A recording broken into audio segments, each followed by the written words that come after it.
Buenas tardes, vamos a comenzar la clase de electrónica de potencia, tema inversores. Primero vamos a ver la clasificación de los inversores. Los inversores pueden clasificarse básicamente como inversores de fuente de corriente y inversores de fuente de tensión. Lo que vamos a ver básicamente son los inversores de fuente de tensión y algunos detalles de inversores de fuente de corriente, pero vamos a hacer hincapié sobre este caso, digamos. Dentro de los inversores de fuente de tensión, vamos a ver los inversores monofásicos y los inversores trifásicos. Los inversores monofásicos, a partir de ahora, la diferencia entre un monofásico y un trifásico está básicamente en la técnica de modulación del inversor. Vamos a clasificar dentro del monofásico de onda cuadrada, completamente cuadrada, o de onda semicuadrada, que también se llama con control de amplitud y armónicos. Este también se llama de decalado.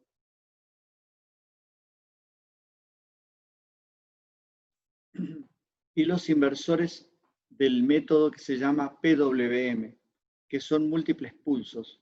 Entonces, este caso, vamos a ver dos casos básicamente, de conmutación unipolar y bipolar.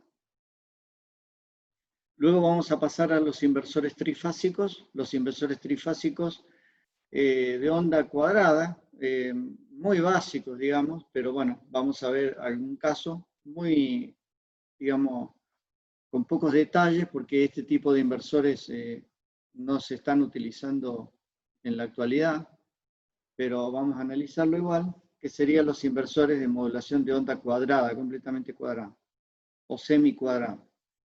Luego vamos a ir a los inversores de múltiples pulsos, que son el SPWM y el SPWM con inyección del tercer armónico, que se llama Phi-PWM.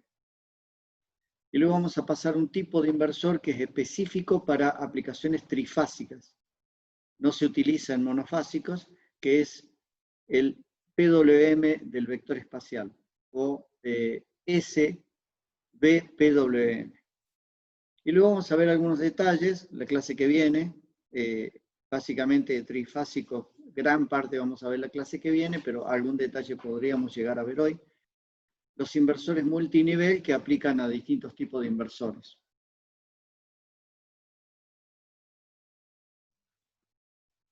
Antes de comenzar con inversores, vamos a definir algunas características que definen los inversores. Una de ellas son los parámetros de rendimiento que tienen los inversores, lo que caracterizan a los inversores. Uno de ellos es el factor armónico de la enésima componente. ¿Me escuchan bien ahí? Porque yo tengo poco retorno. Sí, se escucha Sí, bien. profe. Bien, uno de ellos es el factor armónico de la enésima componente. Trata de analizar cualquiera de las componentes sub n respecto de la primera armónica, la relación de amplitudes, de tensión. Esa es la idea. Luego vamos a ver otro tipo de clasificación que lo vimos también en rectificación, que es distorsión armónica total. La distorsión armónica total, la vimos cuando vimos rectificación, trata de una señal que tiene un espectro de armónicos, donde ustedes van a encontrar la frecuencia y la amplitud, armónico 1, 2, 3, 4, 5, etc. Entonces la distorsión armónica total relaciona la sumatoria cuadrática de todos los componentes armónicos respecto de la primera armónica. O sea, es esta relación la sumatoria cuadrática. Es decir, fíjense que está al cuadrado y raíz. Y luego dividido la tensión del primer armónico, la relación del primer armónico. Esto me da una relación de distorsión armónica que está relacionada o vinculada siempre respecto del primer armónico. Y lo vamos a ver de tensión y de corriente. En rectificación solamente me interesaba el de corriente, básicamente. ¿Por qué? Pues yo tenía una caja en donde aquí está la carga y me interesaba ver cómo el rectificador influía sobre la entrada, cómo este bloque influía sobre la entrada, y acá me interesaba ver el THDI. ¿Por qué? Porque esto afectaba directamente al factor de potencia. Entonces, este tipo de medición me interesaba mucho en rectificación. En inversores me interesa más que nada este. ¿Por qué? Porque estoy analizando la tensión de salida, porque la entrada es continua. Volviendo para atrás, inversores, los inversores son convertidores de corriente continua en corriente alterna. La forma ideal de la corriente alterna es que tenga características senoidales, y lo ideal es que sea senoidal pura. Cosa muy complicada de lograr, pero digamos, hacia ese objetivo se apunta. Otra definición que también la vimos en rectificación, que es el factor de distorsión. El factor de distorsión, entonces, es la relación de tensiones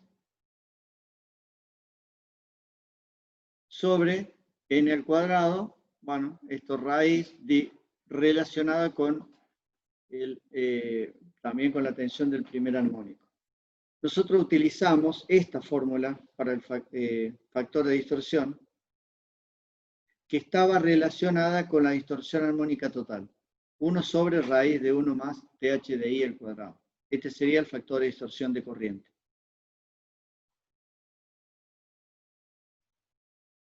Esta definición no la vimos en rectificación, y sí se utiliza en inversores, que es la distorsión armónica total ponderada. La idea es la siguiente. A medida que van aumentando el orden de los armónicos, este afecta en su medida de una menor manera. Entonces hay que afectar dentro de B a N, hay que incluirlo al cuadrado internamente. Entonces, de esa manera estamos ponderando el armónico, reduciendo su influencia, digamos, sobre la distorsión. Entonces, este método de definición de distorsión armónica total ponderada también es muy utilizado en inversores. Armónica de menor orden. La idea es la siguiente. Yo tengo un inversor. Este inversor me aplica sobre la salida, puede ser un inversor monofásico. Acá en la entrada es continuo y en la salida es alterno. Supongamos que sea monofásico, ¿verdad? Bien. Lo ideal es que la forma de la tensión y o de la corriente sean senoidales puras. No va a ser eso posible, entonces vamos a tener una infinita cantidad de armónicos. ¿Hasta qué valor vamos a tomarlo como válido? Bueno, lo vamos a tomar como válido hasta un contenido armónico tal que el más chico sea el 3% de la primera. Entonces, ese valor, hasta ahí vamos a recortarlo y considerar para allá.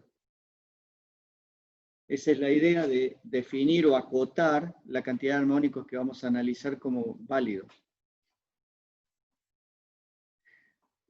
Luego vamos a ver entonces lo que son los inversores. Los inversores voy a hacer una página en blanco.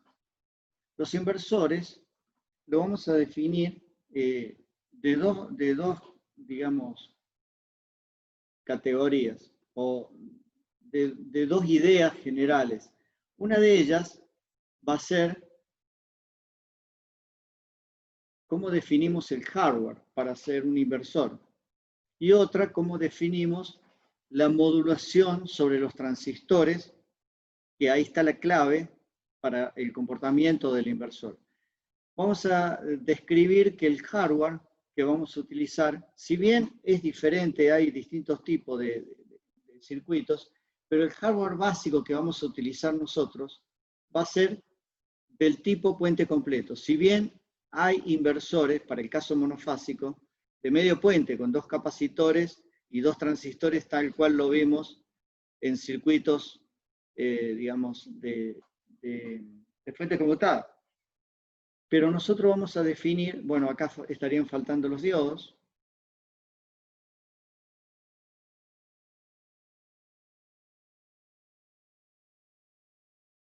Disculpa, se me fue la hoja. Por ahí me empieza a fallar esto.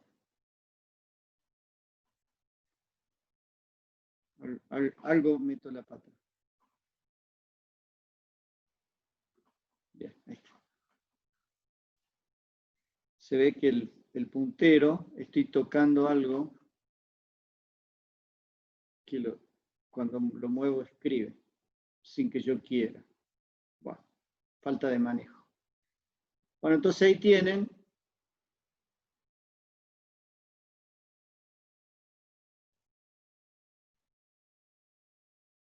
la carga. Este sería básicamente el inversor. Acá tenemos el BEIN. Y obviamente acá estaría faltando el capacitor del bus.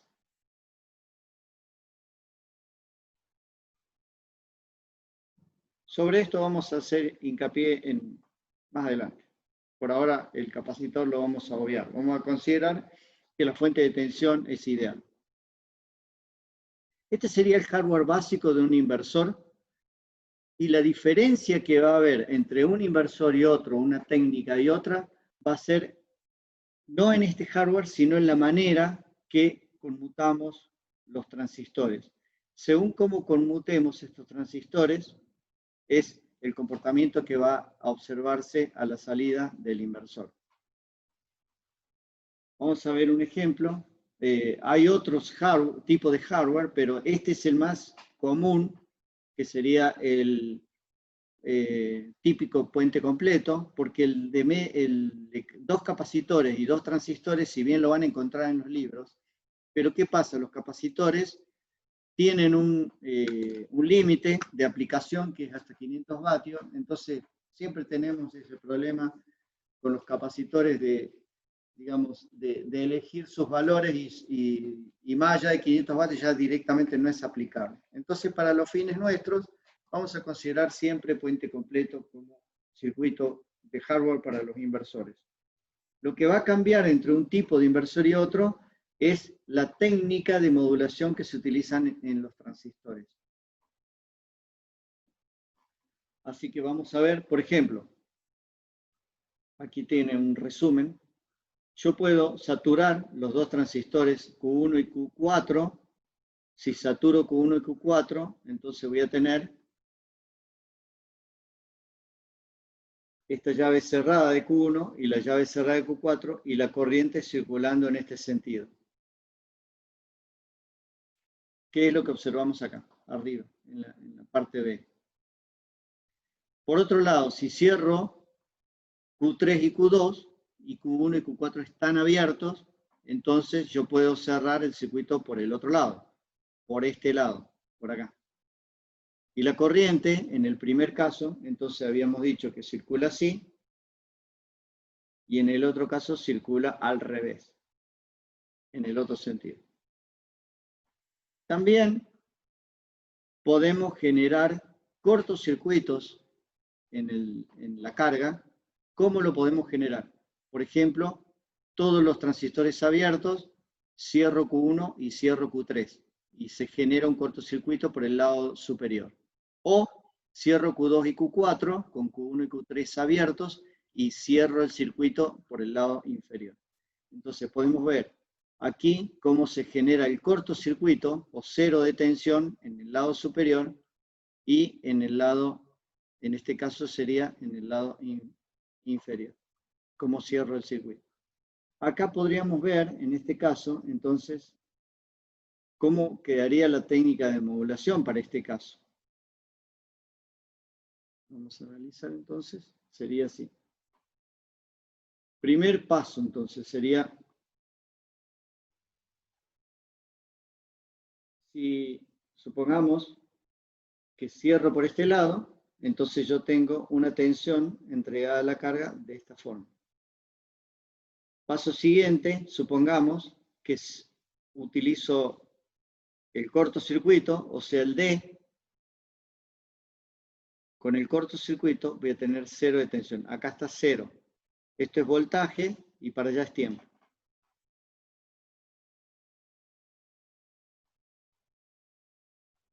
Insisto en esto. La única manera de lograr 0 como voltaje aquí,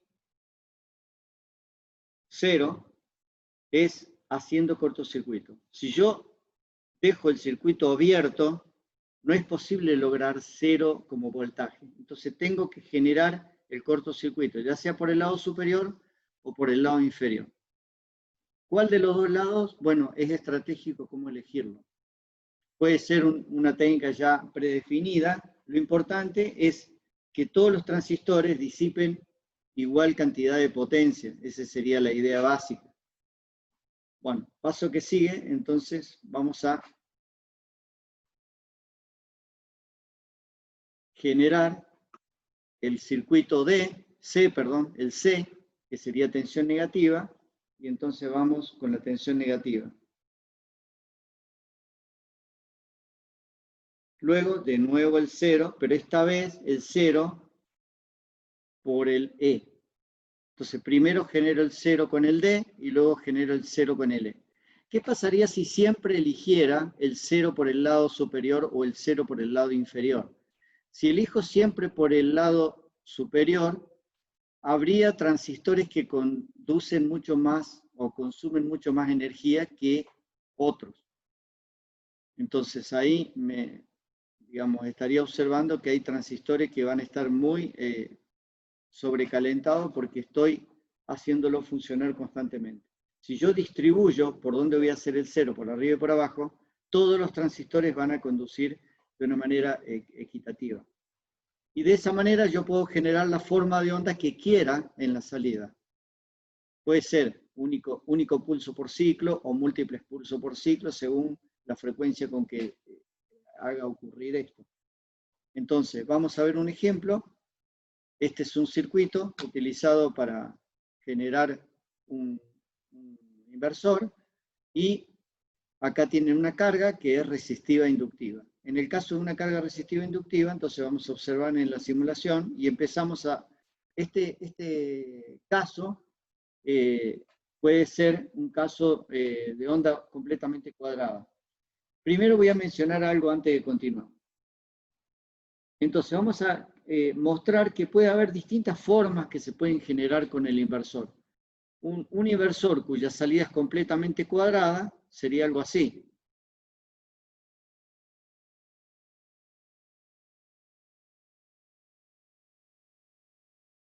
Bueno, disculpen que no sea muy prolijo. Pero este es un inversor completamente cuadrado.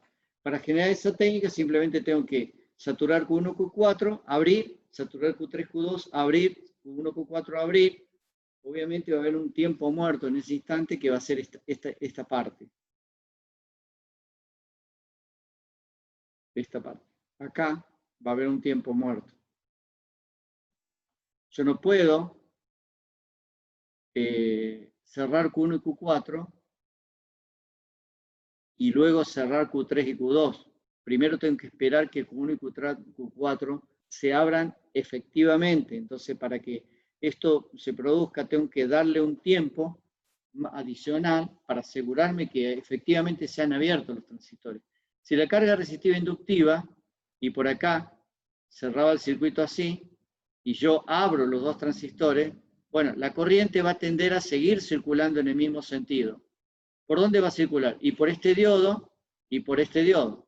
Entonces, este sentido de corriente va a continuar a pesar de que el transistor Q1 y Q4 estén abiertos. Estos diodos Q2 y Q3, en este caso particular, harían las veces de diodos de corrida libre. Se llama, ¿por qué? porque la carga quedó a circuito abierto, pero por la carga que es de característica inductiva, está circulando corriente. Y como el sistema impide, supongan que la tensión era así, y la corriente circulaba en este sentido, entonces, ¿qué va a ocurrir cuando abra Q1 y Q4? La tensión se va a invertir. Al invertirse, bueno, ocurre esto que le estoy diciendo, pero cuando se invierte, van a notar que la tensión se invirtió acá, lo van a notar invertido, pero esa inversión de la tensión no se debe a que los transistores han invertido por esta posición, sino que es porque están funcionando los diodos de correa libre. Entonces, si yo quiero lograr que la tensión en la carga sea cero, como esta forma que estoy viendo ahí, la única manera de lograr tensión cero es haciendo cortocircuito. Entonces, esta parte, esta forma de cero de tensión ahí y ahí, solamente se van a poder lograr haciendo cortocircuito por acá o haciendo cortocircuito por acá. No a circuito abierto. Con circuito abierto la tensión se invierte y si bien no está invirtiéndose por acción de los transistores, pero sí por acción de los diodos de correa libre y por la característica inductiva de la carga.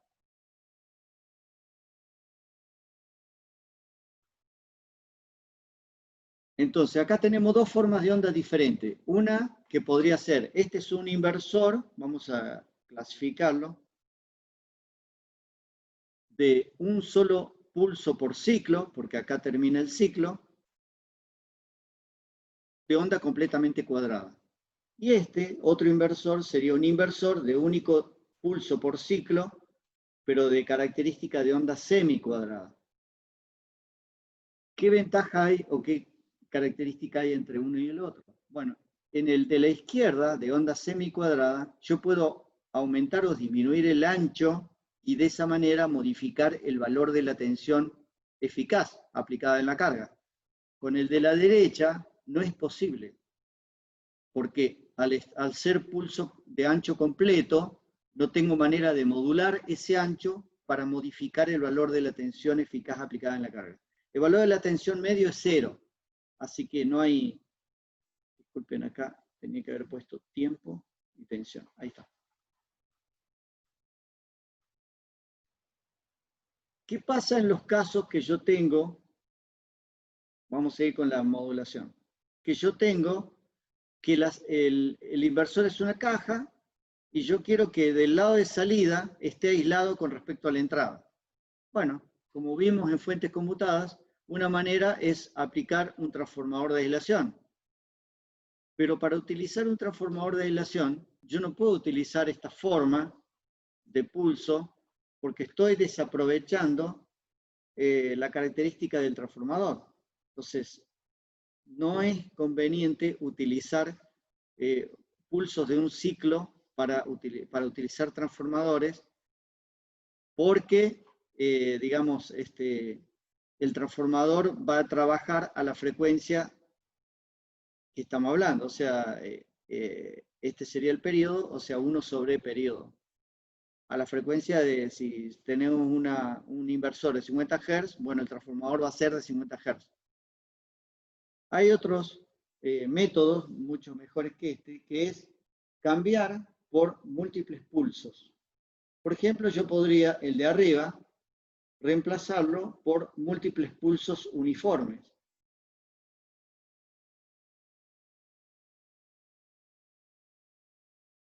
Si yo quiero aumentar el ancho, bueno, agregaré un pulso más o sacaré pulsos.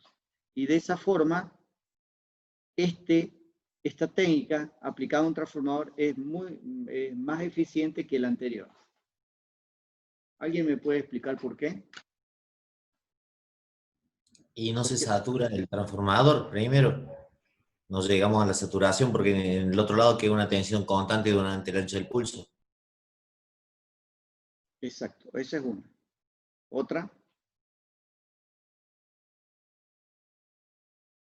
Vamos a ver el circuito de magnetización y yo le voy a explicar otra explicación.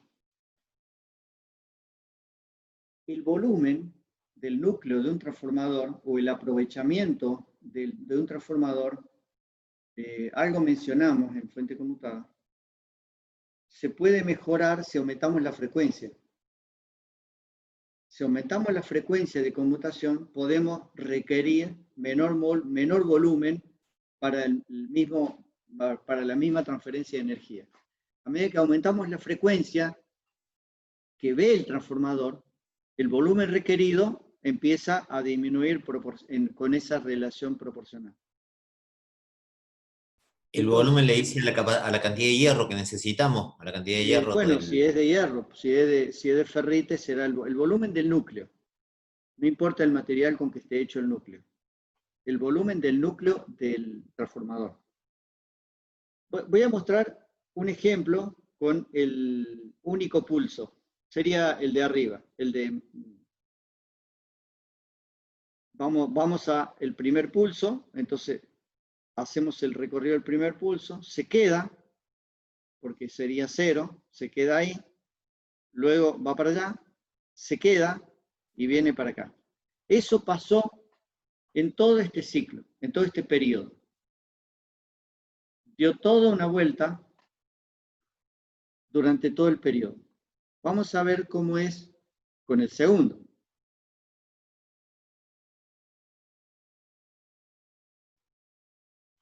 Con este caso. Primer pulso. Luego va al 0. Vamos al segundo pulso. Lo voy a hacer rápido porque no me está saliendo.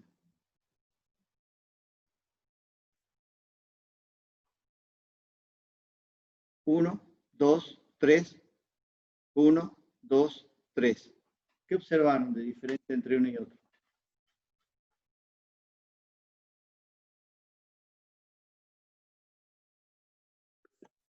Tiene 3 ciclos completos. Claro, aumentó. Multiplicamos por 3 la frecuencia. Al multiplicar por 3 la frecuencia, entonces pudimos lograr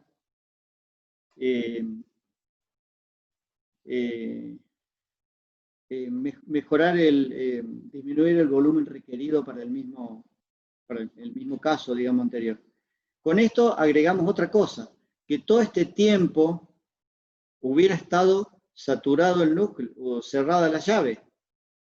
Si yo lo dibujo ahora en rojo, superponiéndolo al anterior, me hubiera dado algo más para allá, porque todo ese tiempo, tensión, tiempo, ese volumen,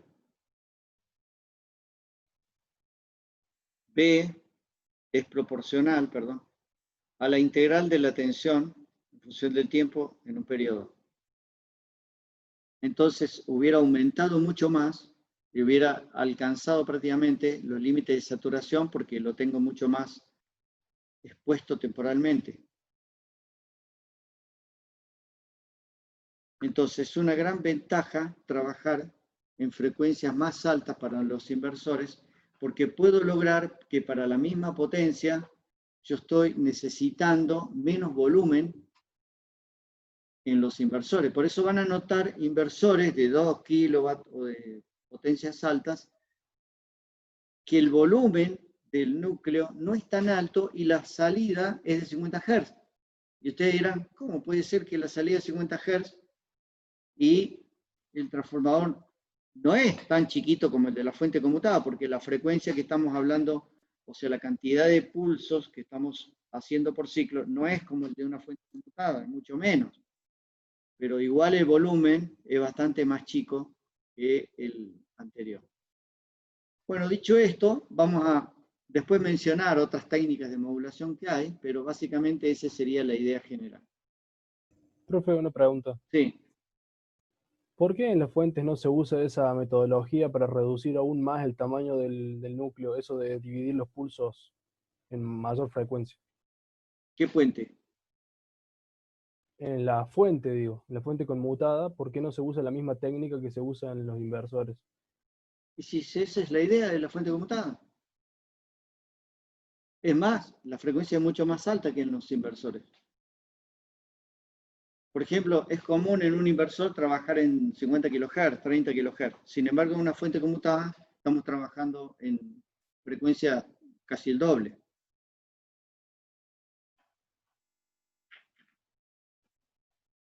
$80 o 100 kHz es muy común trabajar en fuentes conmutadas y el volumen es mucho más chico. Yo le preguntaba porque en la fuente que tenemos que hacer en el práctico, la forma de onda es igual, pero no dividimos el pulso, por ejemplo, positivo o de la mitad positivo de 150 voltios en varios pulsos más chicos, pero siendo positivos todos y después todos negativos y así. A eso me refería. Ah, bueno, porque están utilizando un medio puente. Por eso yo le decía que en la mayoría de las aplicaciones nos conviene puente completo porque se pueden generar los ceros y con medio puente no. El puente completo tiene muchas ventajas. Prácticamente en la mayoría de las aplicaciones se recomienda puente completo, porque medio puente con dos capacitores de este lado, vos por más que haga lo que haga con estos dos, vos estás manejando con dos transistores nomás. Entonces no podés generar, tenés menos recursos para generar distintos tipos de formas de pulsos. Con puente completo tenés todas las opciones, porque tenés las cuatro posibles. Y de ahí las formas que vos le des pueden ser variadas. ¿Ok? Por eso yo les comento, en inversores directamente salteamos medio puente y pasamos directamente a aplicaciones de puente completo, porque la mayoría de las aplicaciones que vamos a utilizar para potencias grandes en inversores es de puente completo. En cambio, en fuentes conmutadas chicas se utilizan circuitos más básicos, pero si ustedes van a utilizar una fuente conmutada de 1 kilowatt o más, y obviamente vamos a utilizar un puente completo y la forma que estoy mostrando es esa. Nada más que obviamente ustedes van a utilizar una forma continua, pero no cambia el concepto. ¿Ok?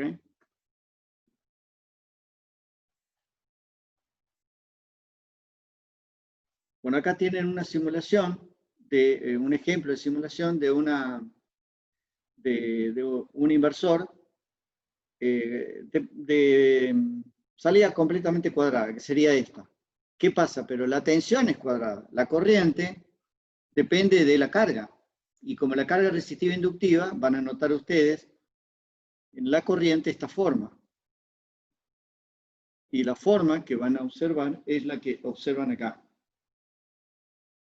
En vez de ser un pulso cuadrado, tiene esta forma, por la característica inductiva de la carga. Sin embargo, la tensión es completamente cuadrada.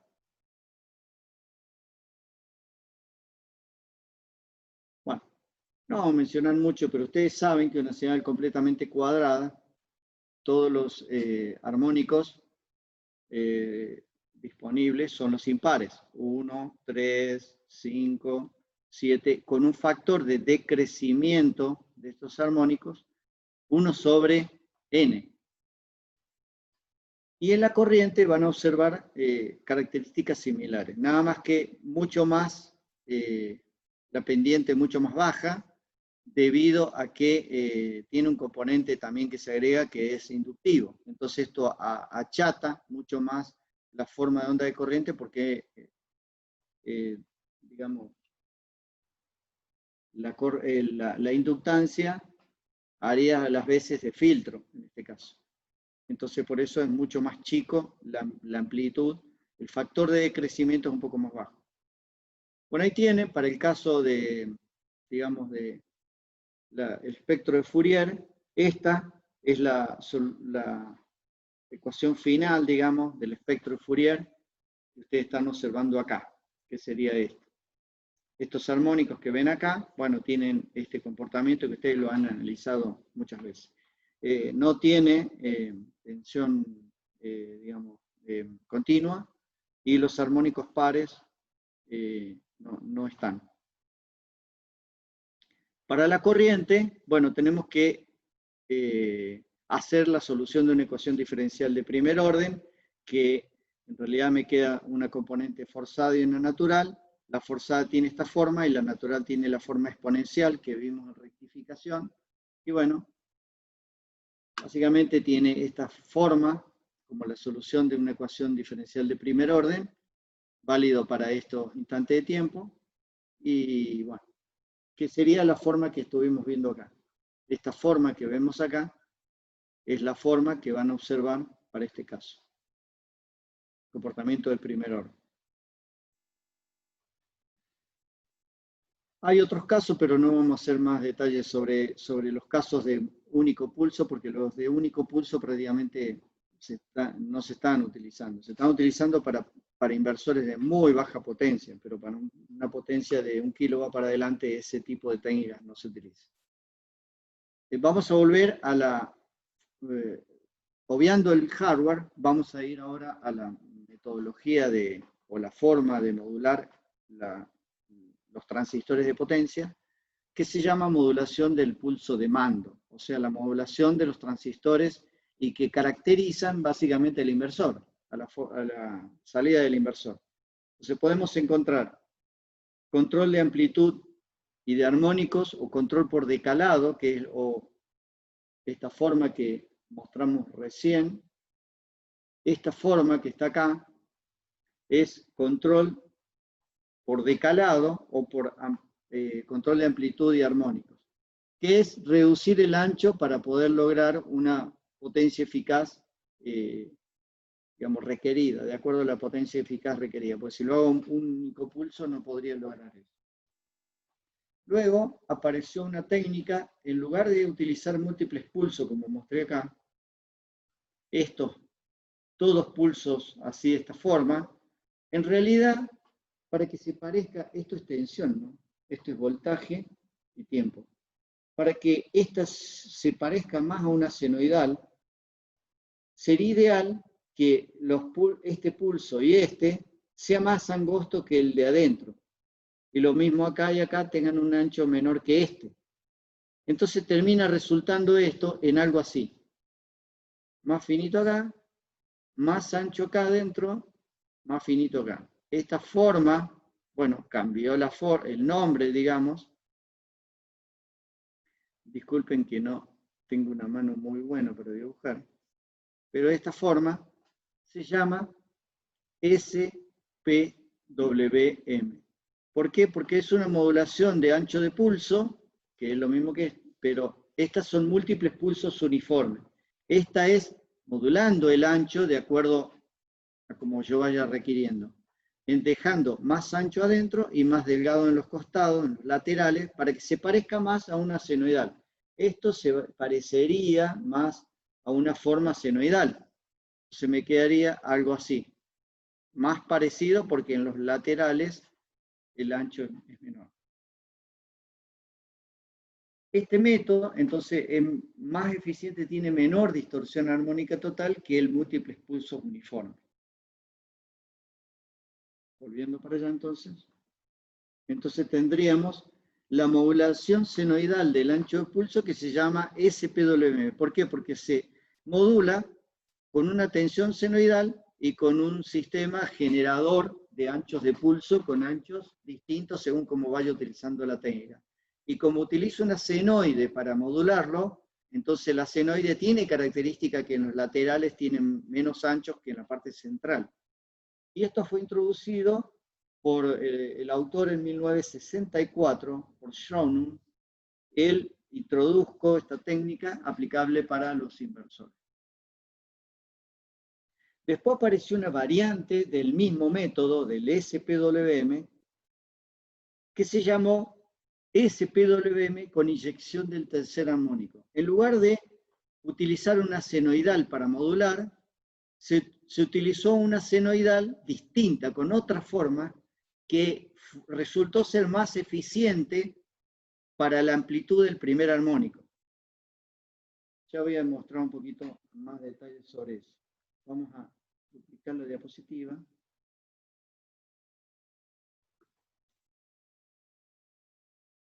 Vamos a ir atrás, mejor. Les voy a mostrar algo. Ustedes observen acá algo.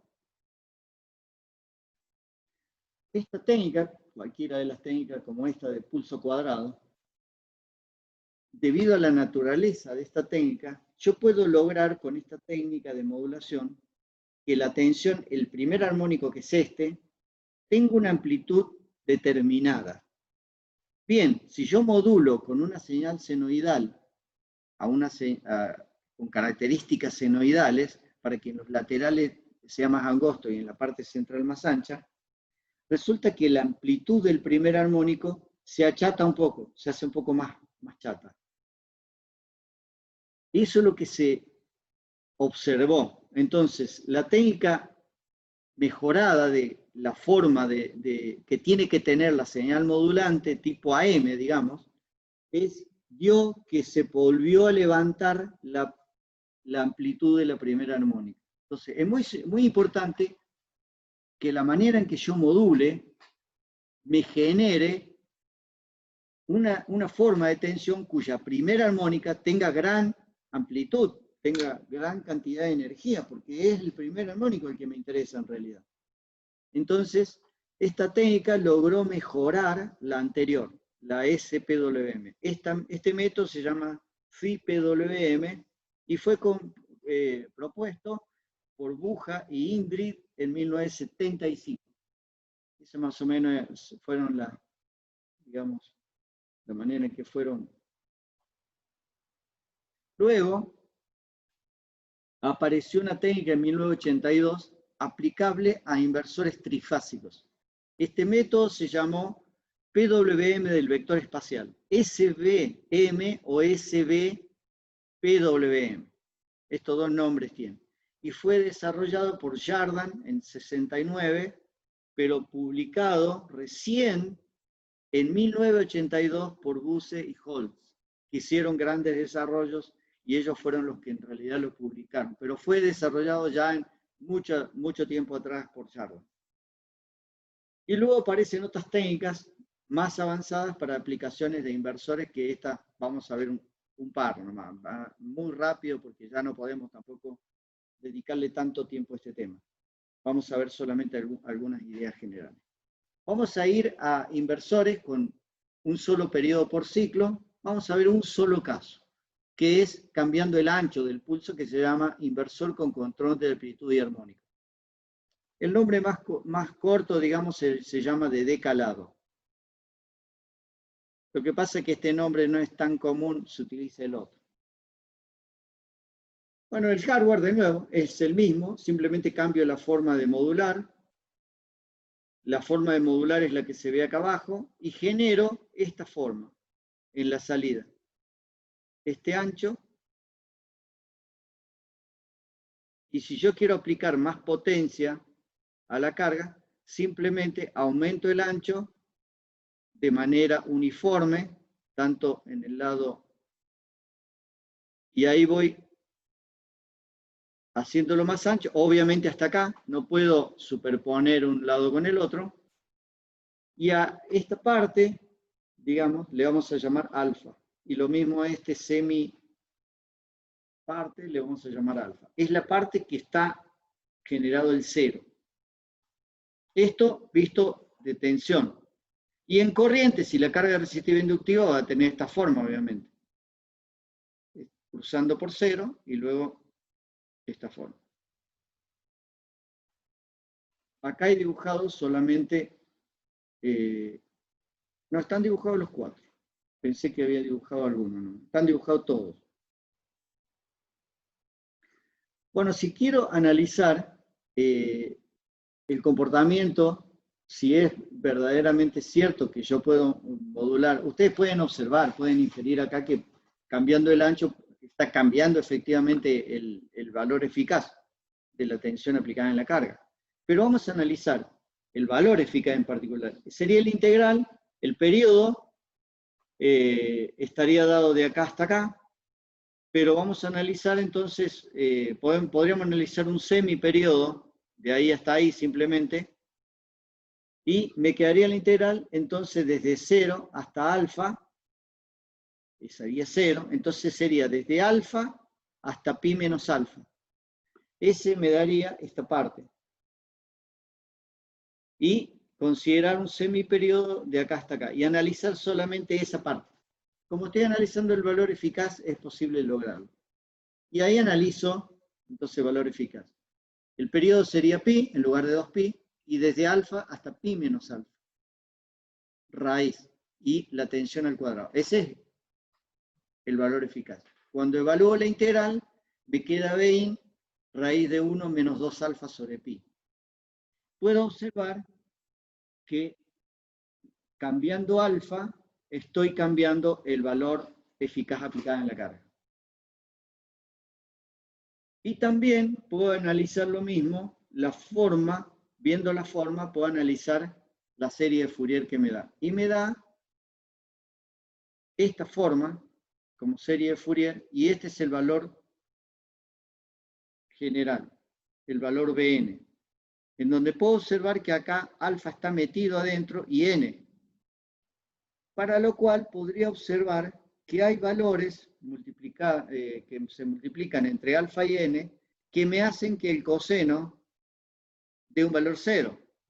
Entonces, esto ocurre cuando alfa es 90 sobre n, o cuando alfa por n es 90. Bien, entonces puedo observar que puedo generar también algunos ceros. ¿Cero qué? De armónicos, de contenidos armónicos. Entonces, la idea, vamos a ver algunas simulaciones. Este es un resultado del contenido armónico para alfa 60 grados. Aquí está el valor de la distorsión armónica total, que me devuelve el PSpice. Y puedo observar, por ejemplo, que están el primer armónico, obviamente, el tercero, el quinto, el séptimo. Aquí desaparece, acá no hay nada. Desaparece ahí, se hace 0. Y este, que sería el quinto, tiene un valor mucho más chico de lo que hubiera tenido. Está planado. Eso para 60. Para 30, fíjense que el tercer armónico desapareció.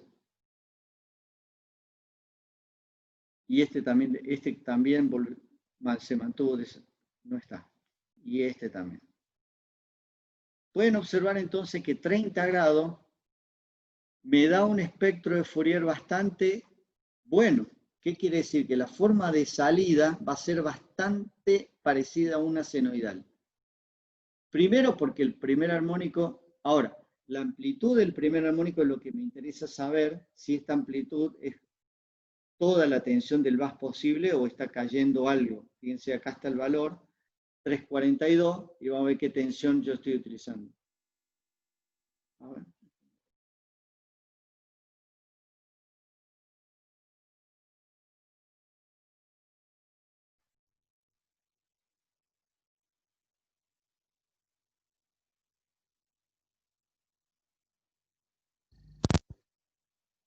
Sí, 342. Ingeniero, ¿puedo hacer una consulta? Sí. ¿Es importante la amplitud de la primera armónica por la potencia que vamos a aprovechar? ¿Sería? Claro, voy a hacer una hoja en blanco para aclarar un poquito eso. Es muy importante la pregunta que vos estás haciendo.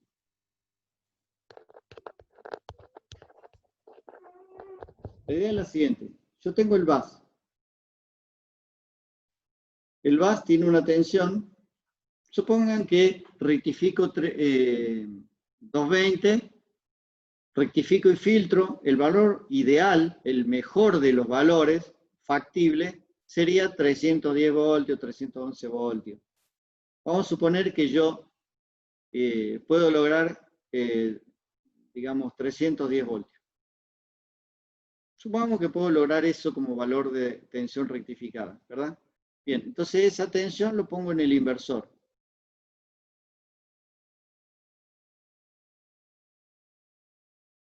Ahora voy a utilizar el inversor y aplicar eso sobre la carga.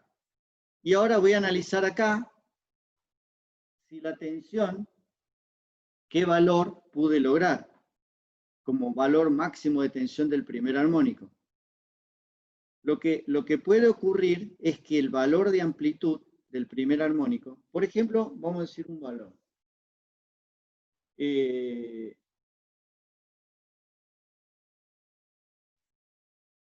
Lo ideal, este valor de amplitud, es 311, cuando yo lo rectifico y lo filtro acá. Supongo que acá yo hice la rectificación. Yo tomé de acá, de un rectificador, y acá es 220 eficaz. ¿Verdad? Yo esto lo rectifico y supongan que lo filtre y bueno, más o menos me va a dar 310, poco menos también. Pero supongan que puedo lograr esa tensión del bus. Para reconstruir, hacer un inversor acá y que de nuevo la amplitud vuelva a tener como máximo 311, tengo que hacer un inversor que aproveche muy bien la amplitud del primer armónico. Porque si yo este primer armónico tiene poca eficiencia y tengo menos amplitud de la que estoy necesitando, no voy a poder reconstruir los 220 voltios eficaz aplicados en la carga. De nuevo, no va a ser posible. Entonces, no todas las técnicas de inversores me logran la mayor amplitud posible en el primer armónico. Y por eso es muy importante tratar de que el inversor no tenga atenuación sobre el primer armónico. ¿Por qué esto? Porque si yo quisiera volver a reconstruir acá 220 eficaz aplicada en la carga, debiera acá ponerle un bloque que sería un elevador de tensión para poder tener más amplitud acá y como este reduce la amplitud en el primer armónico, volver a reconstruir los 220 eficaz. Voy a dar otro ejemplo. Supongan que yo tengo una red trifásica. Tengo el inversor y este inversor se aplica a una carga que fuera un motor. Entonces esperen que lo dibujé mal.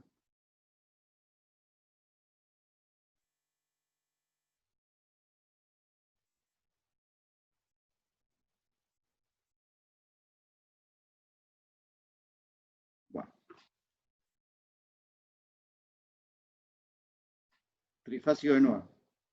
Entonces lo pongo en el motor.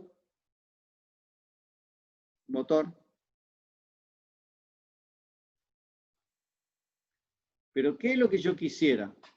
Bueno, si acá es 380 eficaz, lo ideal es que la máxima potencia que pueda entregar, o la máxima tensión que pueda entregarle, como mejor de los casos, al motor, de nuevo sea 380 eficaz, porque el motor es de 380 eficaz. Si yo no logro reconstruir esos 380 y le estoy poniendo 320 eficaz, bueno, estoy perdiendo torque.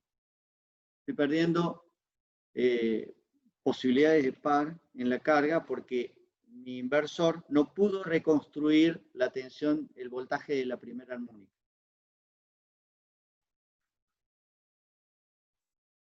No sé si eso contesta la pregunta que me hicieron recién.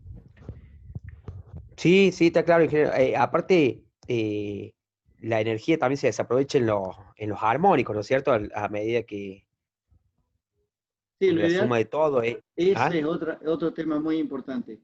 Es muy importante, en la mayoría de los casos, sobre todo en cargas, supongan que fueran motores, bueno, en cargas de ese tipo, es muy importante que este espectro sea muy bajo, porque puede haber armónicos, no todos los armónicos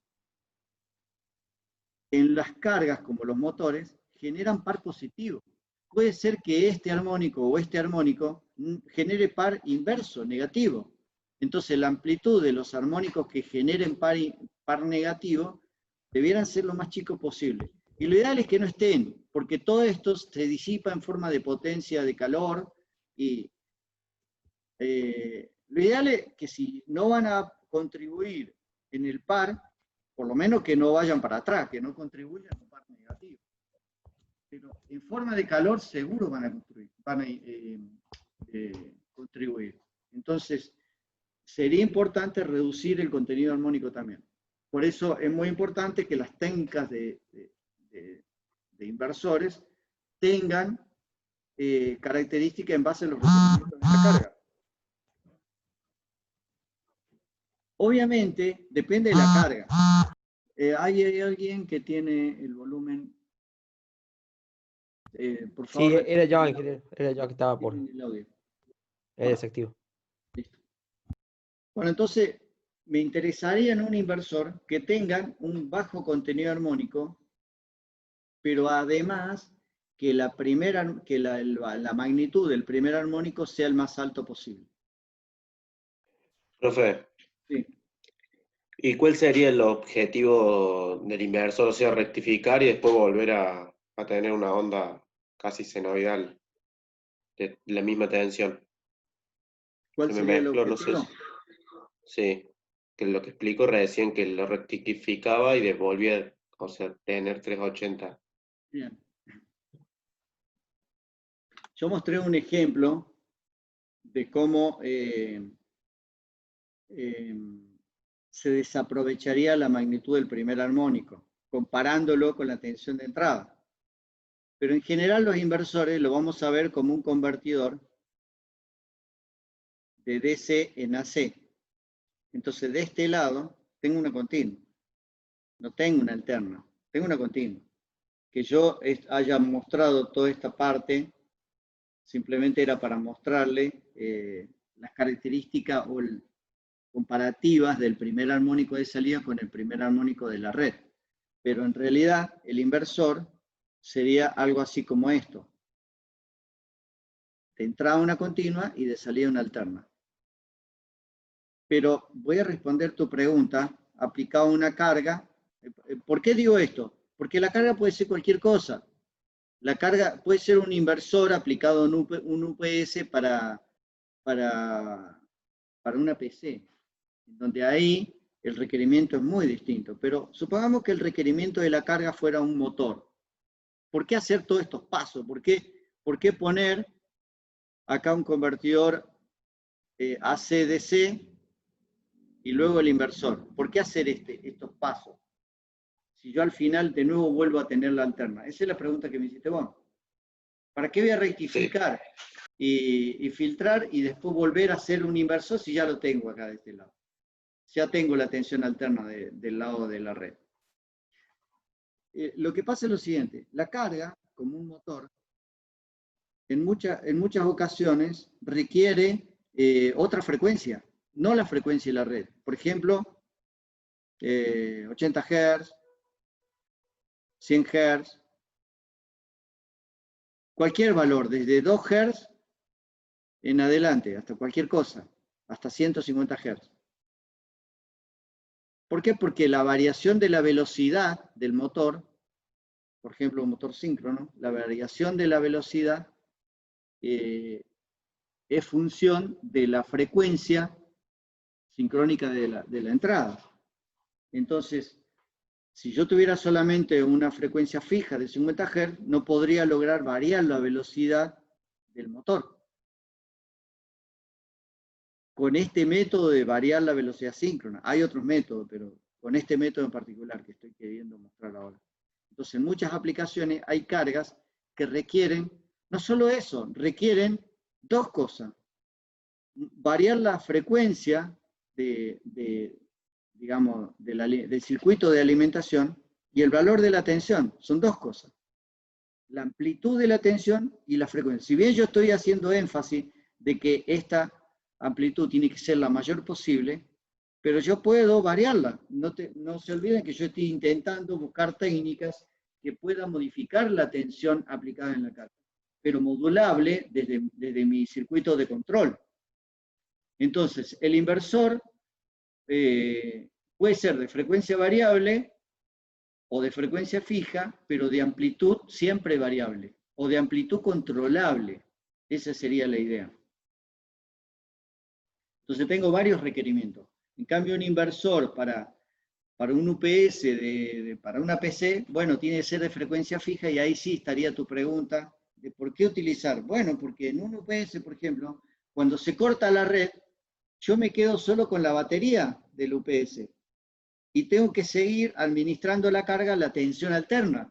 Entonces el inversor es quien se encarga de continuar con la tensión alterna aplicada en la carga, a pesar de que la red se desconectó, está fuera de línea, pero está alimentada con la batería. Esa sería otra aplicación del inversor.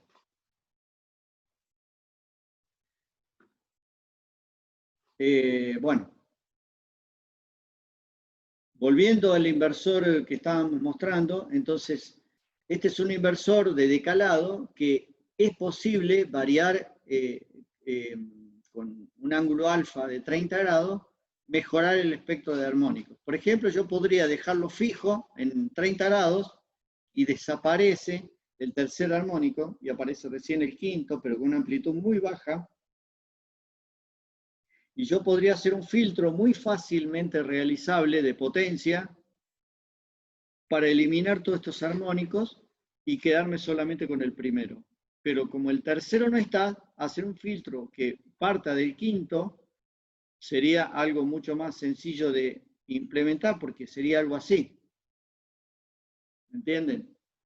Hasta podría llegar hasta por acá sin tener ningún problema de atenuar el primer armónico, porque está lejos. Esa sería una idea, por ejemplo, de cómo mejorar esto. Se puede lograr con este método con 30 grados. Ahora, si yo quiero modificar la amplitud, bueno, la idea de modificar la amplitud es cambiar el ángulo alfa, que sea modulable. Bueno, entonces ahí estaría cambiando los armónicos. Este método se podría utilizar simplemente para control, por eso se llama control de amplitud y armónicos. Podría controlar la amplitud, pero no los armónicos, o podría controlar los armónicos, pero no la amplitud. Para modificar la amplitud tendría que tener un rectificador controlado, en vez de un rectificador no controlado. Vamos al método que nos interesa muchísimo a nosotros, que es el inversor SPWM. El inversor SPWM trata de lo siguiente.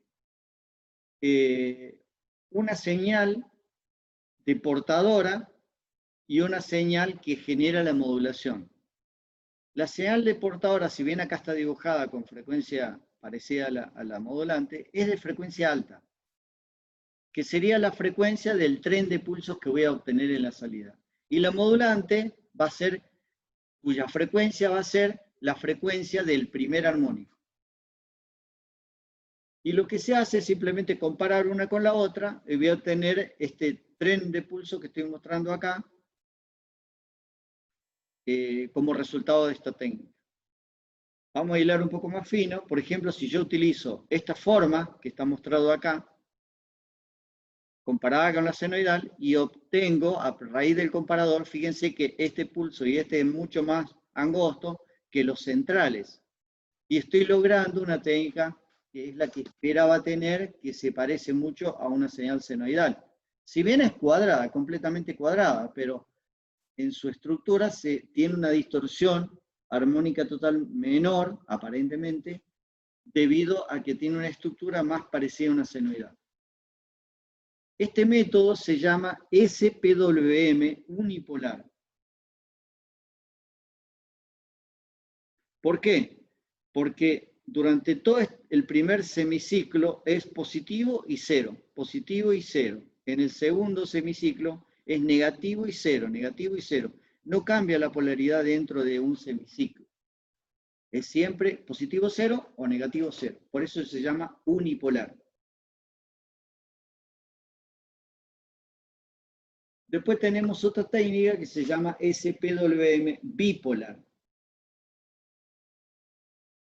La bipolar compara también una senoidal con una triangular y el resultado de esa comparación, fíjense que tiene una forma de estructura bipolar. Es, digamos, ahí tienen cómo sería la forma del primer armónico, pero por cada semiciclo tengo pulsos positivos y negativos.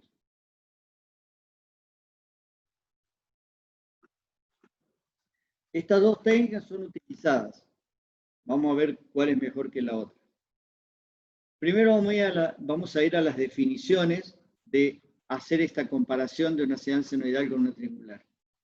Se supone que la señal triangular va a tener alta frecuencia, entonces yo analizo el espectro de Fourier, el espectro, digamos, disculpen, de nuevo aprieto mal el botoncito y me aparece. Bueno. Entonces, este sería amplitud y frecuencia. La señal triangular va a tener una frecuencia alta, por lo tanto va a estar por acá. Y la señal senoidal va a estar modulando esa señal triangular y va a tener una estructura muy parecida a lo que es el AM. Entonces van a estar ahí las bandas laterales.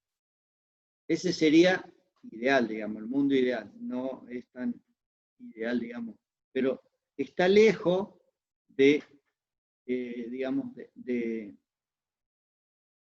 la zona, digamos, y luego vamos a tener acá, en 50 Hz, supongan ustedes, el primer armónico.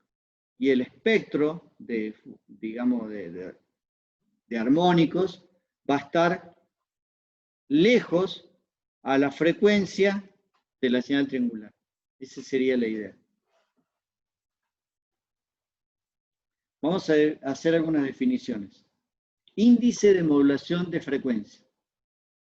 El índice de modulación de frecuencia va a ser la relación entre la frecuencia de la señal triangular, que es mucho más alta, que sería eso que mostré acá, esta frecuencia. Y esta, la frecuencia de la señal sinusoidal. Entonces, índice de modulación de frecuencia, la relación entre la frecuencia de la señal triangular a la frecuencia de la señal sinusoidal. Hay algunos conceptos que se utilizan que son los siguientes. Va a ser válido el inversor si tengo muchos pulsos en cada semiciclo. Entonces, para que esto sea posible, la frecuencia de la triangular tiene que ser mucho más grande que la sinusoidal. ¿Qué sería esto? La señal triangular, tener muchos pulsos comparado con la señal sinusoidal. Entonces me va a dar muchos pulsos. Se va a considerar como SPWM cuando haya al menos una relación entre ambas de 9 veces. De 9 para adelante se considera entonces válido como SPWM. Entonces, es ideal que este valor sea alto. Y el otro detalle es que sea entero. Esto implica que haya una cantidad de relación entre la señal triangular y la señal senoidal que me dé una relación de número entero. ¿Por qué? Porque si no, cuando analizo el espectro de Fourier de la señal resultante, me pueden aparecer por acá armónicos generados indeseables. Y esos armónicos son imposibles de filtrar. Hay un par de papers que demuestran esto y hay un análisis bastante detallado sobre esto. Entonces, lo importante es que la relación, el índice de modulación de frecuencia dé un número entero. Y otro detalle es si da entero. Pueden, en muchos casos, coincidir los cruces por cero. En este caso no coinciden, pero en algunos casos sí. Coincidir pueden. Entonces, el otro detalle puede llegar a ser, dentro de entero, puede llegar a ser par o impar. Y se hacen estudios sobre la influencia de un índice de modulación de frecuencia par y la influencia de un índice de modulación de frecuencia impar. En general, es muy fácil de implementar índices de modulación de frecuencia impares, porque se puede lograr que los cruces por ceros de la señal triangular con la señal senoidal coincidan. Entonces es mucho más sencillo de implementarlo. Y en muchas ocasiones la distorsión armónica total suele ser más chica del impar que del par. Bueno, esto hay que verlo dependiendo de la carga, ¿no? Así que tiene que ser mayor que 9, bastante mayor que 9, y tiene que ser entero, y puede llegar a ser par o impar, pero se prefiere en la mayoría de las aplicaciones que sea impar. Vamos al índice de modulación de amplitud. Es la relación de la amplitud de la señal sinusoidal, que es esta que está acá, versus la amplitud de la señal triangular, que es esta que está acá. Entonces sería esta amplitud, esta sobre esta.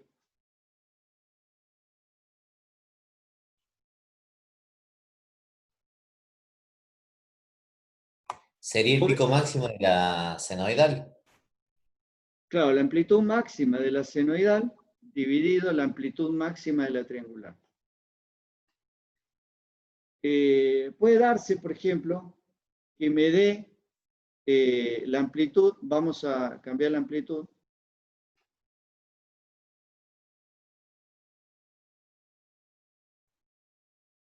Ahí levanté la amplitud, hice que la amplitud de la sinusoidal sea igual que la de la triangular. Pero puedo levantar más y que me dé un índice de modulación de amplitud mayor que 1. Puede ser posible. Vamos a analizar eso también. Entonces, se va a considerar que con baja distorsión armónica total, la relación de amplitudes, o sea, el índice de modulación de amplitud, trabajando entre 0 y 1, o sea, la sinusoidal alcanzando la triangular, esto me genera baja distorsión. Pero puede ser más grande, puede ser mayor. El valor máximo que se elige es 4 sobre pi, como valor máximo. Vamos a ver un ejemplo. Acá tenemos la amplitud de la portadora para un SPWM bipolar. Acá tenemos la amplitud de la portadora y la amplitud de la referencia. Este sería la triangular y este sería la sinusoidal. Y vamos a elegir un MF para todos los ejemplos de 21. ¿Por qué? No porque sea el valor de MF ideal, sino porque el ideal es 1000, por ejemplo, o muy alto. Pero ¿qué pasa? Si yo hubiera puesto en los ejemplos es el valor que se utiliza generalmente, me hubiera dado, digamos, acá una mancha en la sinusoidal. No hubiera observado nada. Por eso utilizo 21 para los fines, digamos, de los apuntes. Pero el índice de modulación de frecuencia tiene que ser mucho más alto. Bueno, ahí tienen, entonces, de nuevo, la triangular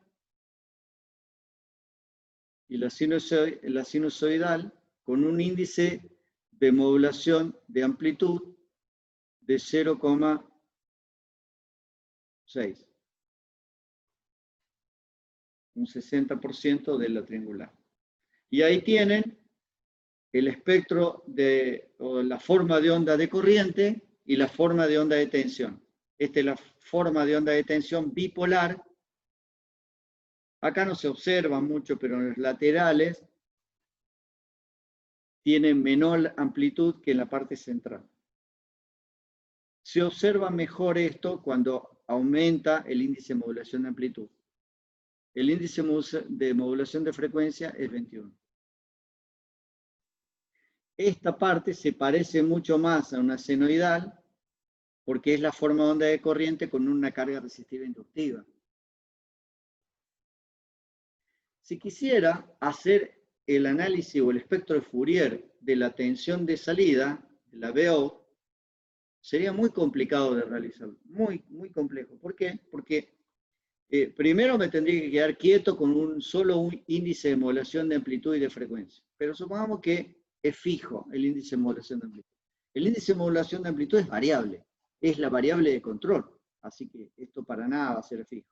Pero supongamos que me hago una foto en un instante dado y quiero en esa foto calcular el valor, la serie de Fourier. Bueno, tendría que analizar un pulso de acá, o sea, el primero de acá con el primero acá, aislarlos, separarlos, analizarlo por separado, y luego este pulso, el siguiente, aislarlo, sumarlo y hacer todos los pulsos y sumarlo. Eso sería matemáticamente hacer esto. Sería muy complicado de implementar, prácticamente imposible y no tiene sentido. En general, para hacer las simulaciones vamos a utilizar directamente, digamos, los simuladores. No vamos a hacer análisis matemático en esto porque es muy complicado. Aparte, primero no tiene sentido y segundo que, digamos, muy complejo y no llegamos a nada. No observamos más que lo que podemos ver en los simuladores. En cambio, con los simuladores podemos analizar todos los detalles, podemos ir cambiando los índices de modulación de amplitud, podemos generar como variable, como sintonizable, y variar la sintonía y ver todos los efectos y todo lo que queremos. Acá hay un ejemplo de cómo está generado el espectro de Fourier de una foto, digamos, MF21 y MA06 para el caso bipolar. Y me devuelve directamente la THD, digamos, la THD, en este caso de I, que sería 3,31%.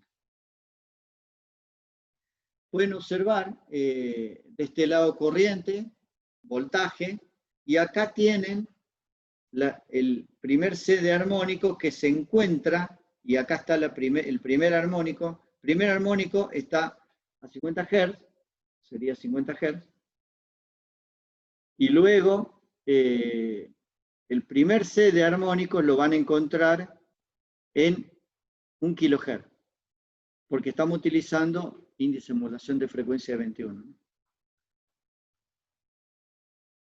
Y luego todo este otro espectro, por la característica que tiene, que no es perfecto. La modulación tiene mucha distorsión.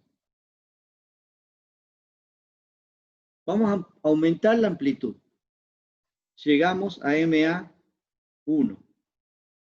Entonces, alcanzamos justo la amplitud, llegando a MA1, y bueno, podemos observar, fíjense, ya acá se está prácticamente, en esta parte, si hago un zoom, puedo ver que hay conmutación, pero casi que está desapareciendo. Entonces, si siguiéramos aumentando, podemos observar que esta parte ya desaparece la conmutación en esta zona. Bueno, esa es la forma que voy a obtener cuando el índice de modulación de amplitud alcanza a 1. Seguimos. Con 1,2 ya tenemos una amplitud de la senoidal mayor que la triangular. Y fíjense que acá desapareció la conmutación ya directamente. Si sigo aumentando la amplitud, supongan que la hago mucho más alta. Si sigo aumentando, voy a ver que esto cada vez va siendo más cuadrado, hasta que llega un momento en que vuelvo a obtener la señal cuadrada pura de un lado y del otro. Es bipolar cuadrado. O sea, deja de haber conmutaciones, por lo tanto, tengo un límite en la máxima amplitud, el máximo índice de amplitud. Para que funcione y sea con baja distorsión armónica total, el índice máximo recomendado es de 1. Bueno, ahí tienen la distorsión armónica total, 5,3 para el caso de 1 y 7,7 para el caso de 1,2. Pero vamos a observar la amplitud del primer armónico, que es un detalle interesante.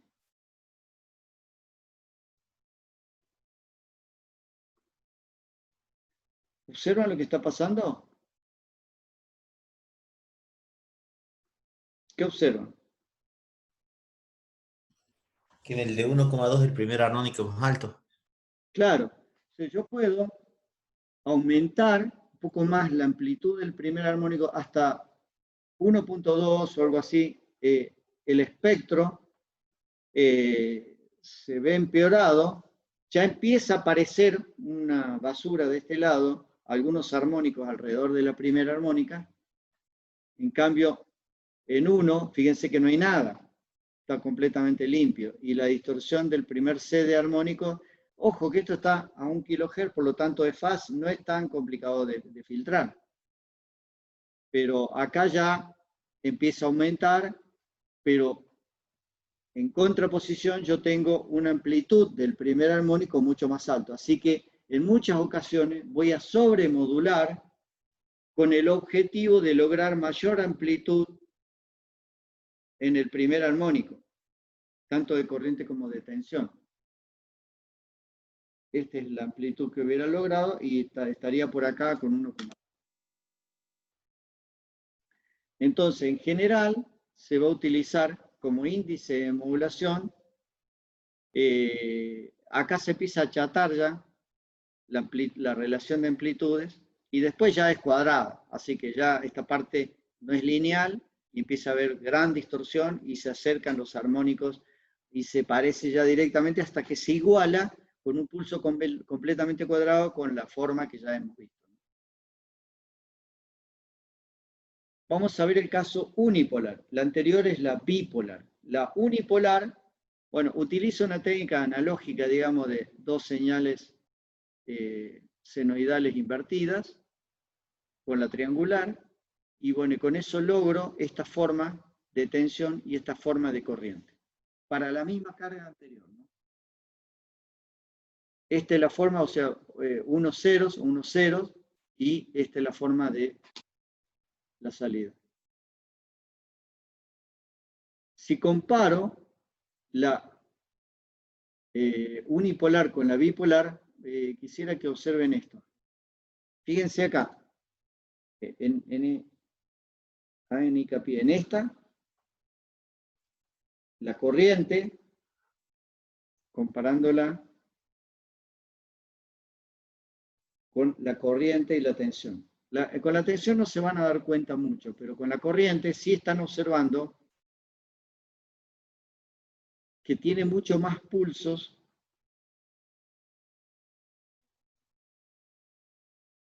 el caso, que lástima no lo puse a la misma escala para superponerlo y que ustedes lo vean bien.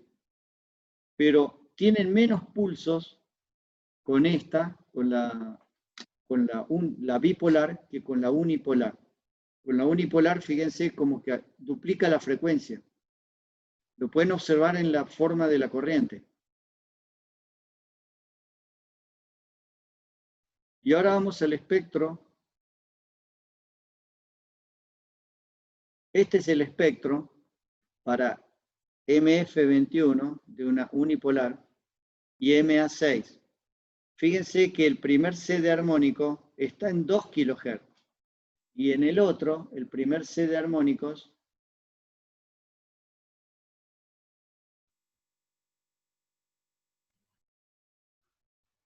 un poquito más atrás, ¿Está en 1, no estaba antes? en 1 kHz.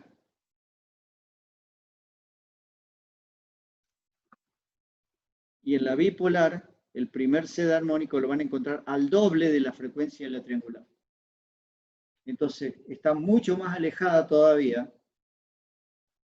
el caso de la unipolar. Por eso la SPWM unipolar en general se prefiere respecto de la SPWM bipolar. Si comparamos las distorsiones armónica total para el mismo índice de modulación de frecuencia, índice de modulación de amplitud, en iguales condiciones de carga, esta es la distorsión armónica total de corriente que se observa con el bipolar y esta es la distorsión armónica, la mitad de corriente que se observa en el unipolar. Aparte de la frecuencia que acabamos de mencionar, que está al doble. En la unipolar se encuentra el doble de la frecuencia que la bipolar. Así que tiene muchas ventajas la forma unipolar.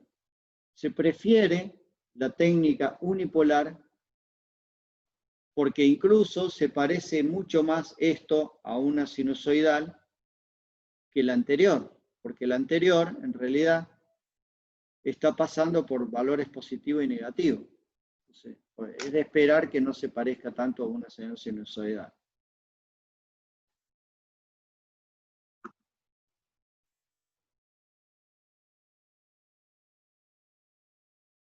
Bueno, voy a hacer una pequeña introducción de inversores trifásicos y bien lo vamos a ver la clase que viene, pero vamos a comenzar un poquito. Los inversores trifásicos podrían definirse como bloques de inversores monofásicos conectados. Por ejemplo, 3 bloques. Un bloque sería este, otro bloque este y otro bloque este, y conectados con un transformador. Y ahí obtengo entonces el inversor trifásico con el neutro. Ese podría ser una idea del inversor trifásico. No es este el método que generalmente se utiliza para generar un inversor trifásico. La idea del inversor trifásico es esta. Vamos primero con esto. 3 ramas, una rama para cada bloque, y la carga puede estar conectada ahora en estrella o en triángulo. Cualquiera de las dos formas en que se puede conectar la carga. Pero una rama por cada bloque, y esto sería lo que voy a observar en la salida. Entonces yo modularía las distintas ramas para obtener el objetivo del inversor trifásico. ¿Qué pasa si la carga no está equilibrada? Bueno, habría una posibilidad, si la carga no está equilibrada, es decir, si esta no está equilibrada con esta ni con esta, de lograr un equilibrio que el neutro, a pesar del desequilibrio, permanezca en su valor 0. Bueno, tendría que monitorear este valor y entonces necesitaría una rama extra para monitorear y controlar el neutro de una carga de este tipo. Para una carga triangular, bueno, no habría forma. Pero la idea sería la siguiente. Tengo que agregar una rama más. Entonces, este sería lo clásico y una rama más para monitorear el neutro. Entonces, esta rama se conecta acá en el neutro y me tira abajo esto, o lo tira a masa o lo tira al base. Dependiendo del valor que monitorea y se encuentre, lo va empujando hacia abajo o empujando hacia arriba. Y de esa manera puedo lograr, digamos, lidiar con cargas desequilibradas, manteniendo el neutro en el valor 0. Esa sería una idea, digamos, y una técnica. Lo que pasa es que necesito una rama más para trabajar con inversores trifásicos de carga desequilibrada. Vamos a comenzar mostrando casos de, digamos, de cargas equilibradas y de inversores de 3 ramas.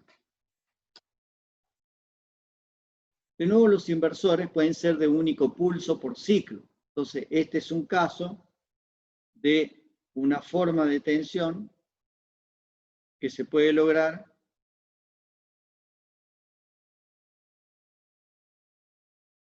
con este método. Este sería un ciclo. Aquí estaría, permítanme que voy a tildar. Aquí tengo una salida, otra salida y otra salida. Ahí están las 3 salidas de trifásico. Este método, acá está dibujado algunos, nomás se llama conducción de 180 grados, pero logro un solo pulso por ciclo. Si bien hay un decalado, pero es uno solo. Este método se usó, digamos, hasta los 80, pero ya no se usa más. Voy a mostrar un ejemplo de simulación. Y ahí tienen tres pulsos, en realidad son 6, a los transistores. Y la idea es ir corriendo 60, o sea, conducir el transistor 1, 2, el 3, el 4 y así sucesivamente, llamado 1, 3, 5, 4, 6, 2. Si lo llamo así, bueno, los pulsos son de esta forma y se van corriendo. Aquí hay un corrimiento de 60 grados, pero conduce 180 grados, 180 grados apagado. 180 grados conduce, 180 grados apagado. Es un método bastante sencillo de implementar y este método se llama de conducción de 180 grados. Pero es por la forma de conmutar la compuerta de los transistores. Pero el objetivo de salida es esta forma, que es una forma tipo de calado, pero un solo pulso por ciclo.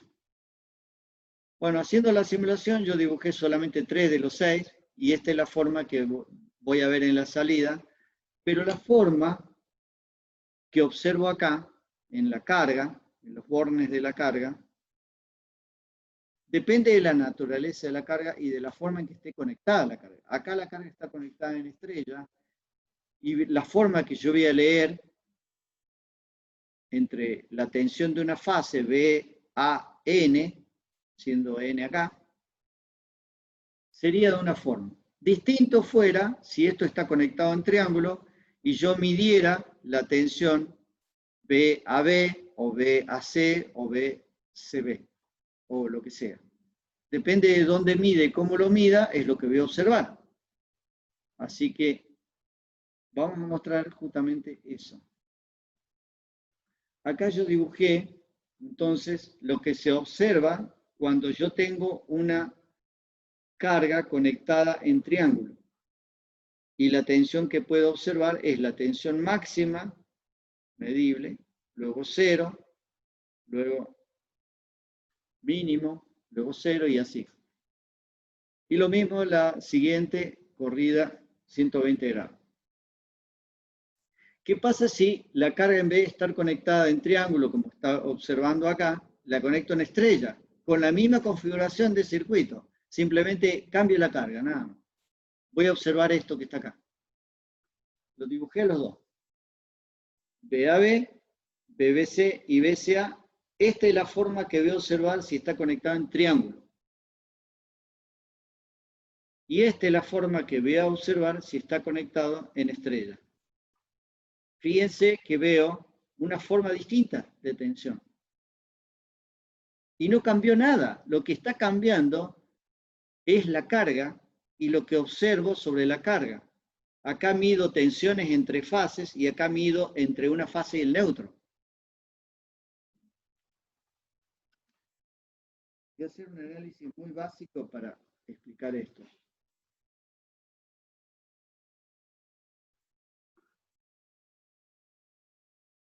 Voy a borrar esto.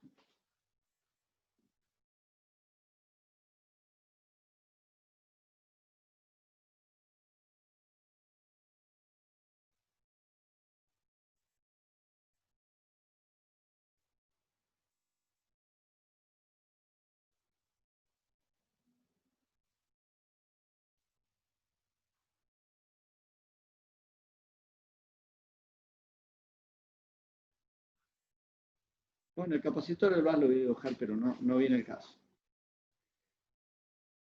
Bueno, y ahora voy a dibujar entonces la carga. Vamos a suponer que la carga está conectada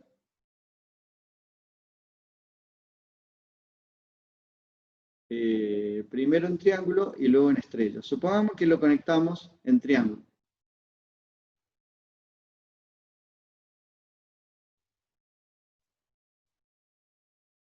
Y eso lo conectamos ahí. No lo voy a acercar para que después pueda poder borrarlo. Si yo cierro, por ejemplo, el transistor 135-462. Si yo cierro,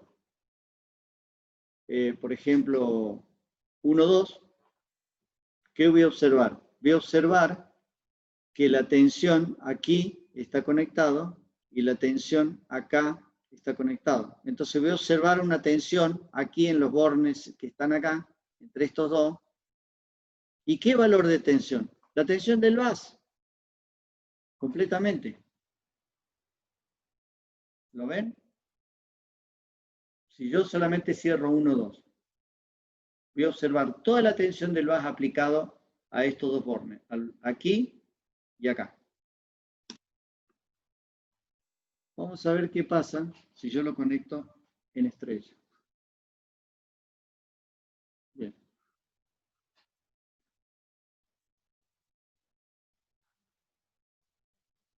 Se me desapareció la...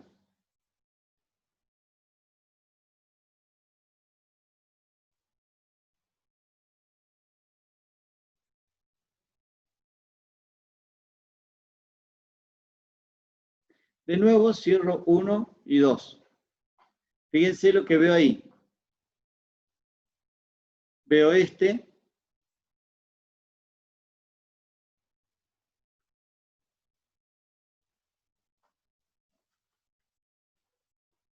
En general, cuando cierre del lado de arriba, voy a cerrar 2 y voy a cerrar 6. Eso me olvidé de mostrarle en el caso anterior. Entonces voy a observar esto.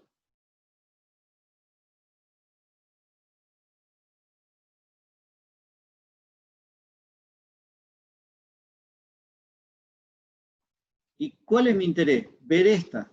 Entonces voy a observar este valor que hay acá. ¿Y qué valor tengo ahí? B de base. Si las cargas son equilibradas, entonces acá tengo, ¿cuánto? B de base sobre raíz de 3.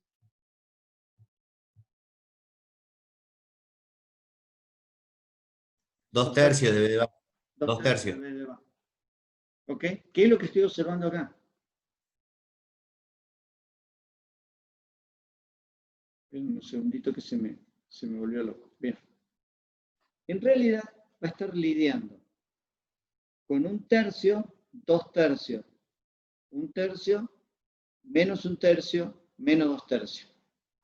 En cambio acá, B base 0, menos B base 0, B base. Cuando es la carga conectada en triángulo. Cuando esté en estrella, las tensiones son 1/3, 2/3. Porque depende de la forma en que está conectada la carga y la forma que yo esté mirando, cómo esté observando a ellas. ¿Ok? Y eso es lo que observo cuando estoy haciendo estas mediciones. Por eso me da una forma distinta. Bueno, esta es la tensión que voy a ver en el caso de BAN. Entonces, en BAN voy a tener 1/3, 2/3, 2/3, 1/3, menos 1/3, menos 2/3, y así. Y esta es la forma de la corriente. Y no pasa por 0, sino va 1/3, 2/3, 1/3, menos 1/3, y no hay cruce por 0. En cambio, en la tensión anterior, cuando está conectada en triángulo, sí está cruzando por 0. Ahí cruza por 0, ahí cruza por 0. Acá tengo cruces por 0.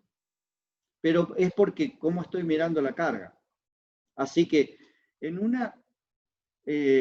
inversor trifásico, lo que esté observando depende de dos cosas. Depende de cómo esté configurada la carga y depende si estoy mirando, en general, si está en estrella, voy a mirar una de las fases respecto del neutro. Y si está en triángulo, voy a ver la tensión en 3 fases. Bueno, de esta forma, cuando analizo el espectro de Fourier, en realidad voy a observar que tiene esta forma y el tercer armónico no está. El tercer armónico no está. Aparece recién el quinto. Tiene una baja distorsión armónica total este método. Pero tiene el defecto de ser de único pulso por ciclo. Ese es el problema, digamos.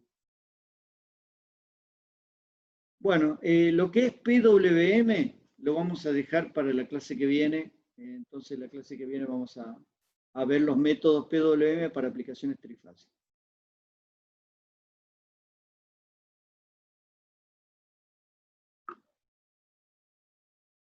¿Alguno tiene un problema para continuar unos minutitos más? Porque podría mostrar PWM trifásico y ahí cortamos.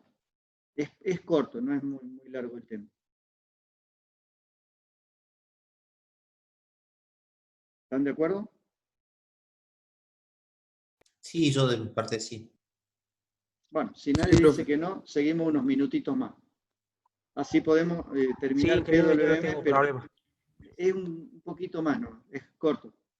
Bien, vamos a ver el caso de PWM aplicado a circuitos trifásicos, con estas 3 ramas. Bueno, lo que van a observar es lo siguiente en el caso trifásico. Una sola señal triangular de portadora y 3 sinusoidales de referencia, desfasadas 120 grados, obviamente. Y ya vamos a aplicar algunos conceptos que había mencionado al principio. Por ejemplo, que es impar, como MF es 21 y es impar, siempre utilizamos el mismo MF, digamos. Entonces van a notar acá los cruces por cero, que acá sí hay coincidencia, y sería muy fácil de implementar esto. ¿Cómo? Por ejemplo, que sea la señal sinusoidal, la entrada a un PLL y la salida de ese PLL sea la triangular. Entonces está sincronizada en fase y puedo lograr modificar el índice de modulación de frecuencia, supongan ustedes, o mantenerlo fijo, hacer todo lo que quisiera hacer, pero con generación de patrones de frecuencia. Y si no, la otra, esto sintetizarlo a través de un micro y que me genere la señal sinusoidal y la señal triangular, pero todas sincronizadas. Tiene que ser esto para poder lograr la forma, ¿no? Bueno, entonces yo podría lidiar con carga desequilibrada modificando la amplitud de esta respecto de esta o respecto de esta, modificar la amplitud, censando, digamos, la salida para ver los desequilibrios que hay, y de esa manera podría, no necesariamente aquí el índice de modulación de amplitud va a ser único y va a ser equilibrado. Sería equilibrado todas las amplitudes de las tres sinusoidales respecto a la triangular, sería el mismo si la carga es equilibrada. Si la carga no es equilibrada, podría lidiar con esto. Si el desequilibrio es muy grande, agrego una rama más. De nuevo, ustedes pueden observar la tensión, si está conectada en triángulo, tiene esta forma, y si está conectada en estrella, bueno, esperen que la forma no va a ser la misma. Esta es la forma que van a observar cuando está conectada en estrella. Y aquí no hay unipolar o bipolar para el trifásico. Esta es la única forma que hay. Y cuando está conectada en estrella, es unipolar. Y cuando está conectada, cuando está conectada en triángulo, es unipolar. Y cuando está conectada en estrella, es de características bipolares. ¿Por qué? Lo pueden observar acá. Porque en este tramo, aquí, tiene un comportamiento bipolar, acá. Toda esta parte no, pero toda esta parte sí, entonces es bipolar. En cambio, el anterior, con carga triangular, es unipolar. Bueno, si analizo este caso, que sería con carga conectada en estrella, puedo observar la forma de tensión y la forma de corriente. Se parece bastante a una sinusoidal, la forma de corriente. Y acá tiene el espectro Fourier, que también no se encuentra el tercer armónico. Es mucho más sencillo de filtrar cuando no está el primer armónico. Discúlpenme. Me confundí. El primer armónico siempre está, ¿no es cierto? Claro, el primer armónico siempre está, y el primer set de armónicos lo van a encontrar al orden de la frecuencia de la triangular. ¿Ok? Al MF. Al orden de la frecuencia de la triangular. ¿Por qué? Porque tiene características unipolar. Y el primer armónico, siempre lo van a ver, pero la amplitud del primer armónico no es posible lograr grandes valores. Fíjense, bueno, índice de modulación de 0,6. Yo a medida que vaya aumentando el índice de modulación, este valor va a ir aumentando, obviamente.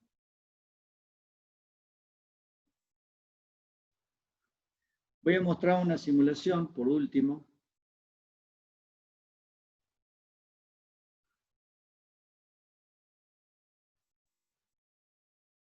Acá tiene un ejemplo, una simulación, digamos, monofásico. Este es el generador de trenes de pulsos. Y bueno, voy a correr la simulación. Ahí tienen, como observan, este es un SPWM unipolar. Vamos a dejar un solo pulso. Ahí pueden observar la forma de onda y la señal de corriente y de tensión.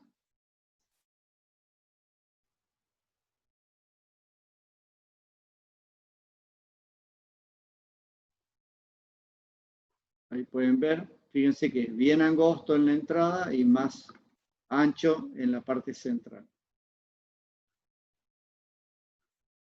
Este sería para, acá sí se puede observar unipolar o bipolar, obviamente.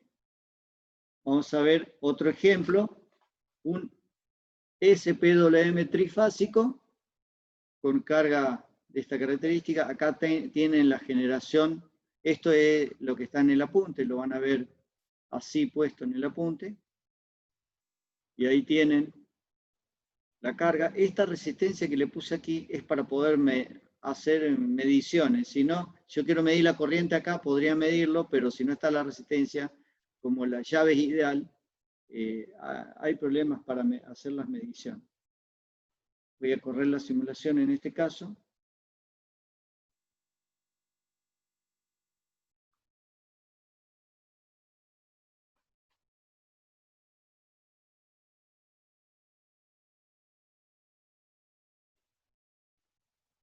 Ahí tiene la forma.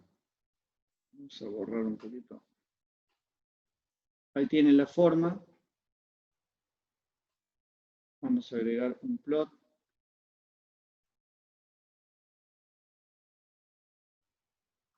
Bueno, acá arriba estoy midiendo entre fase A y fase C. Perdón, fase A y fase B. Entre fase A y fase B. Y en la de abajo estoy midiendo en A respecto al neutro. Entonces, fíjense la forma que acabamos de mencionar recién.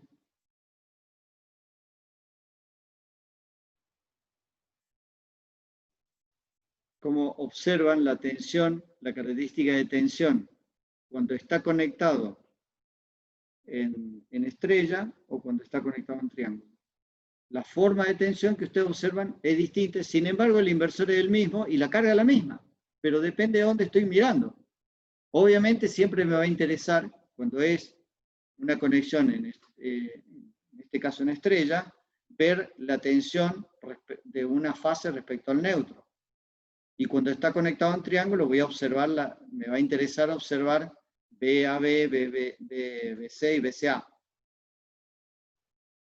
Así que las formas de tensión que voy a observar depende cómo lo esté queriendo mirar, cómo lo esté observando.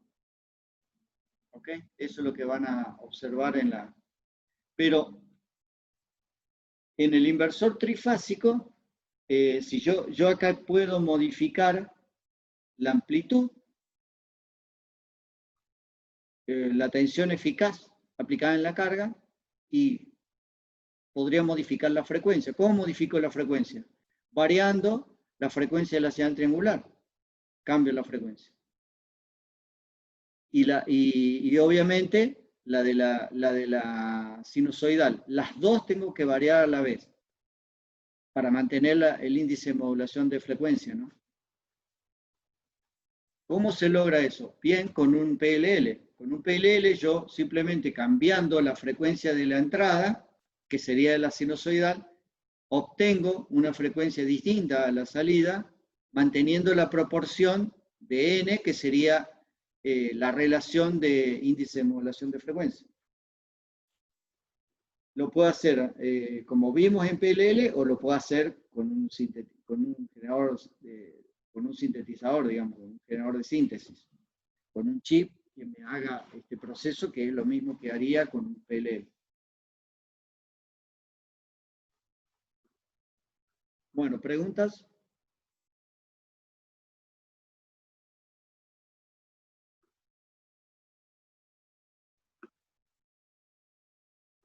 Bueno, entonces con esto cerraríamos inversores por hoy. La clase que viene vamos a continuar con inversores, vamos a ver otras aplicaciones de inversores trifásicos y vamos a ver varios ejemplos y vamos a completar con inversores multinivel. Voy a dejar de grabar y después si alguien quiere hacer alguna pregunta puede hacerlo.